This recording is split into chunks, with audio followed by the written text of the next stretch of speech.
Do you have intentional time with Jesus every day?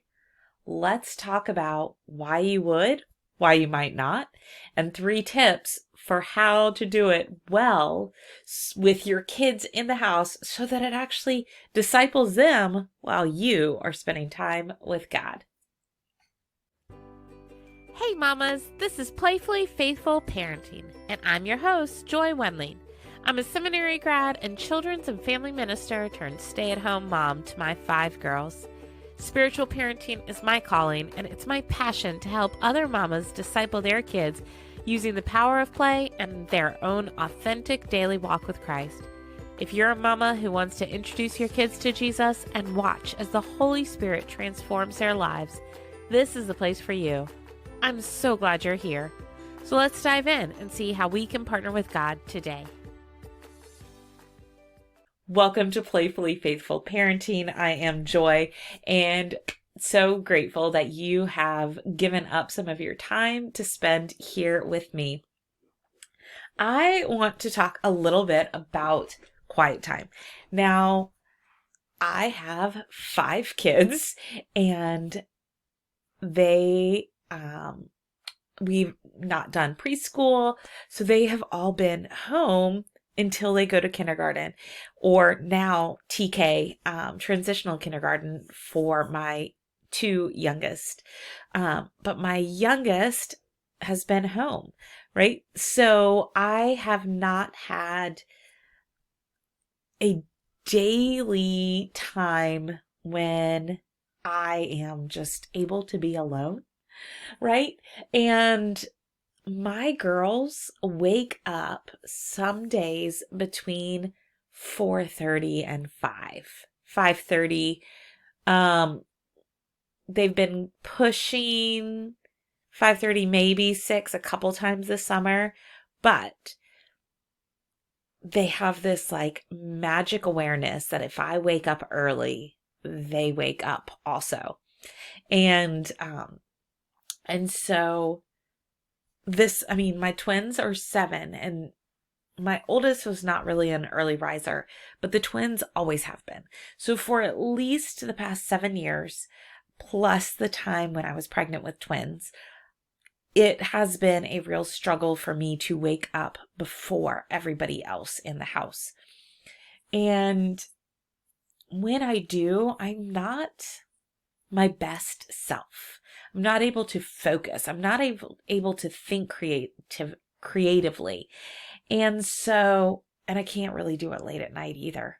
I'm just wiped then. My like prime time is the middle of the day. Like that 10 to 2 hour is like, yes, that's when I get in my zone. But when I've got kids here, that doesn't really work. So this typical quiet time expectation of so much of Christian culture is wake up before your kids, have your cup of coffee and journal and read your Bible. Guess what? I hate to journal. I don't drink coffee, and I don't want to wake up before my kids because that doesn't work for our family and for the way God created me. So I spent many years feeling shame and guilt over that until I realized that I don't need to compartmentalize God into those 30 minutes or an hour before everybody wakes up. God is just as present with me throughout the whole day, and I can spend intentional time with Him all day long. It doesn't have to be this compartmentalized quiet time. So if you are not a quiet timer, then fine. That is okay. But I have learned some ways that I am in the Word every day, and I do pray and I talk to God, and I play with God. That is my favorite spiritual discipline. And I listen to Christian podcasts, and I do all of those things. I don't journal, but God didn't create me to be a journaler, which is really odd because I'm a writer, but I don't like to journal. But anyhow, so God created us all differently.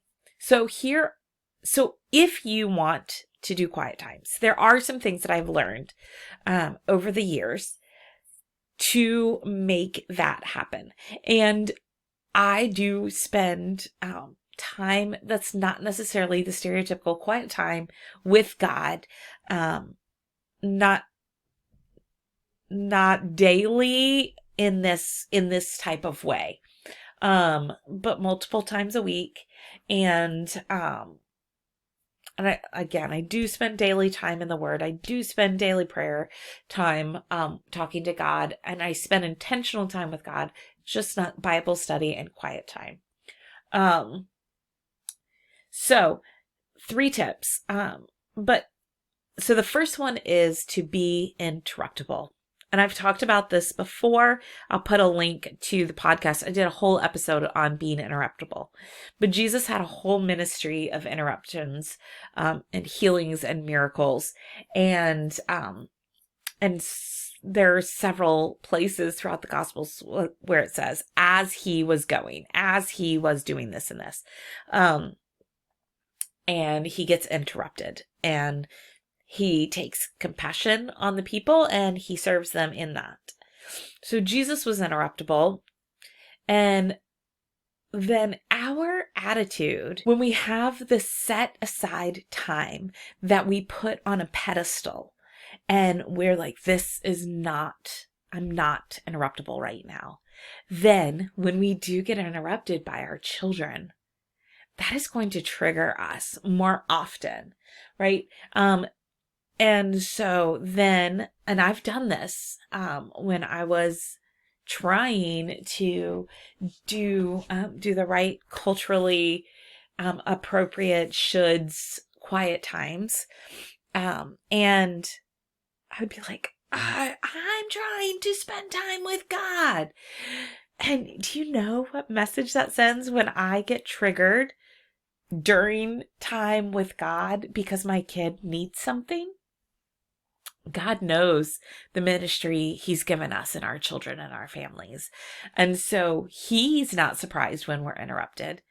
And I should not be surprised when I'm interrupted. I live a life of interruptions. So I don't know why it surprises me sometimes. But I've learned that as I focus on intentionally being interruptible, I'm not as easily triggered by interruptions. And then I'm not unintentionally setting my kids up to have thoughts like, oh, mommy's really cranky when she spends time with God. Oh, spending time with God makes mommy mean. I don't want to spend time with God if that's how you're going to act, right? And so my attitude disciples my children and nurtures their faith and models for them this, the outcomes of times with God. And so if we're being triggered by interruptions or even not allowing interruptions, then I just think that we might be sending messages that we're not intending to send to our kids. All right, the second tip is to invite the quiet, but welcome the noise. Again, I have 5 girls. My house is rarely quiet. And even throughout the night, we have sound machines and instrumental music playing, like all through the night. So our house does not know what quiet is. And I am an introvert and I have tinnitus. And so I crave quiet. And I don't get it as much as I would like. But I know that God knows what is going on in my home. And he gave me this home. He gave me these kids. He gave me their noise. And so invite the quiet, teach my kids as it's developmentally appropriate to enjoy and to embrace quiet, but forcing quiet doesn't work with my family. And it might work with your kids, but it might not. It might also send again a message that I can't bring my full self, my full energy, my full volume to God.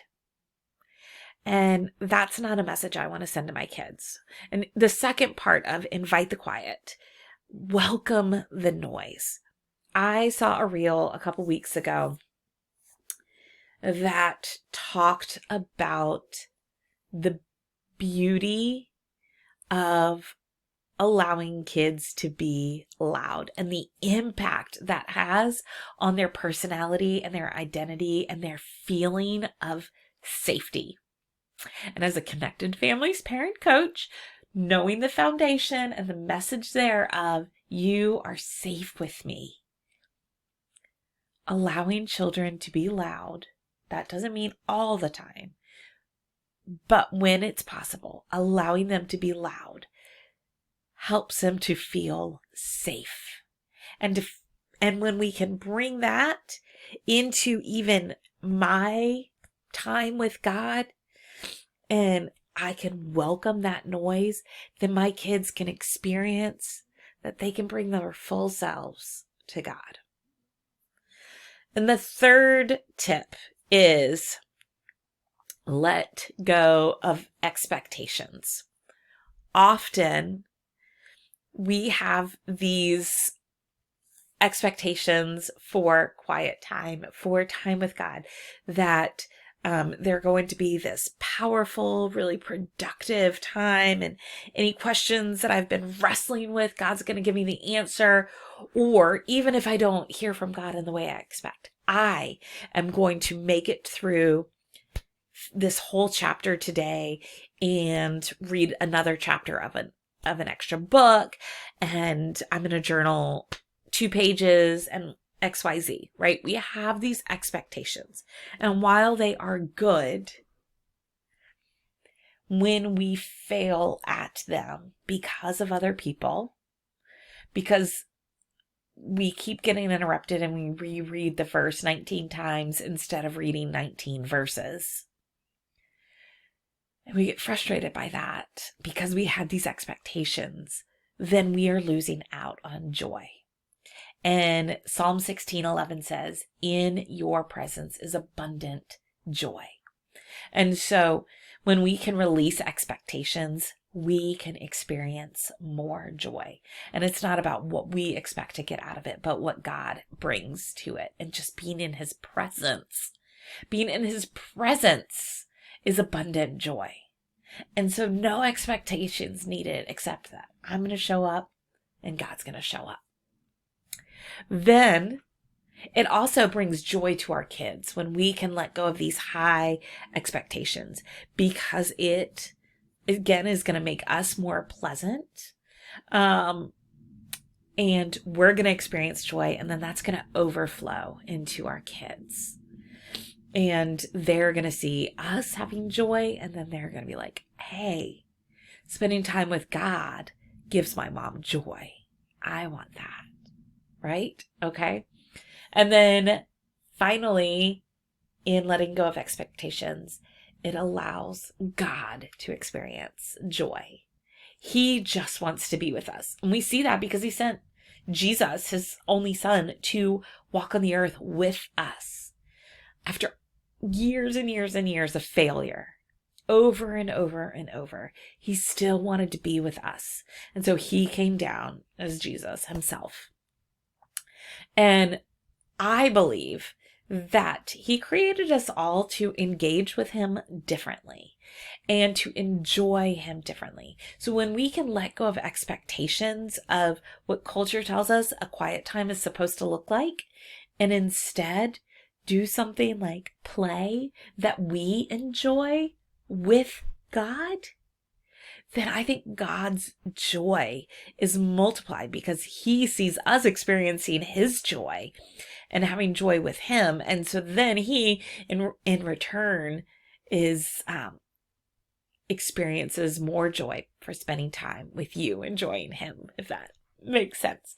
So one of my favorite things to do when I am spending intentional time with God is watercolor paints. I'm not good whatsoever, but I just enjoy it. And so when I when I'm not at church on Sundays, when I don't go to church for whatever various reasons, I will often listen to a sermon, put on some worship music, and then I'll paint and spend time in the Word and praying. But I spend a lot of time doing paint. And so that is a way that I enjoy spending time with God. But if I felt like I had to live up to the expectations of journaling and Bible study and coffee before the kids wake up, that wouldn't happen. And I would be missing out on joy. My kids would be missing out on the overflow joy. And God would be missing out on me really enjoying time with him, which I know with my own kids, I enjoy my time with them more when they're enjoying the time too, right? So those are my 3 tips for you to use quiet time to disciple your kids and for you to enjoy it more. So again, they are: be interruptible, invite the quiet, but welcome the noise, and let go of your expectations, whether they're yours or somebody else's. So mamas, next month, we are doing a full month all about Bible 101, how to teach our kids to use the Bible, the meta narrative, the big story of the Bible, some of my favorite Bible resources. And there's going to be a workshop coming up on how to pick a children's storybook Bible. So all of that will be in September. This month, I just want to shout out God real quick. There are a few things that I missed in celebrating, and I love celebrating. So let's do a quick celebration. This month was 3 years of this podcast earlier in August, and we also hit 200 episodes and over 27,000 plays, downloads. So all of that is worth celebrating what God is doing. And I am just grateful for each of you. Please leave a review and tell me what has been your favorite episode. With bonuses and all of that, there's well over 200 episodes. So mamas, again, thank you for spending time. Have a great week. And on behalf of God, thank you for loving and playing with his kids. Bye now. Well, mamas, that's it for today. Thanks for joining me on Playfully Faithful Parenting. I'd love to keep the conversation going over on the socials. You can find me on Instagram, Facebook, and Twitter. If you felt encouraged or equipped by today's show, do me a favor and leave a review. I can't wait to hear your story. Till next week, keep playing and pointing those littles to Christ.